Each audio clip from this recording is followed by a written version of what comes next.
আপনি এই মহাবিশ্বের একা বা বিচ্ছিন্ন কোনো সত্তা নন। মহাবিশ্বের প্রতিটি নক্ষত্র যে উপাদানে তৈরি, আপনার শরীরও সেই একই উপাদানে গড়া। বাতাসের প্রতিটি কণা, মাটির প্রতিটি ধূলিকণা আপনার সাথে যুক্ত।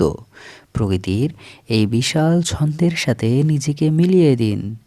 যখনই একাকিত্ব অনুভব করবেন, প্রকৃতির দিকে তাকান এবং অনুভব করুন যে আপনি একটি বৃহত্তর এবং মহৎ পরিকল্পনার অবিচ্ছেদ্য অংশ।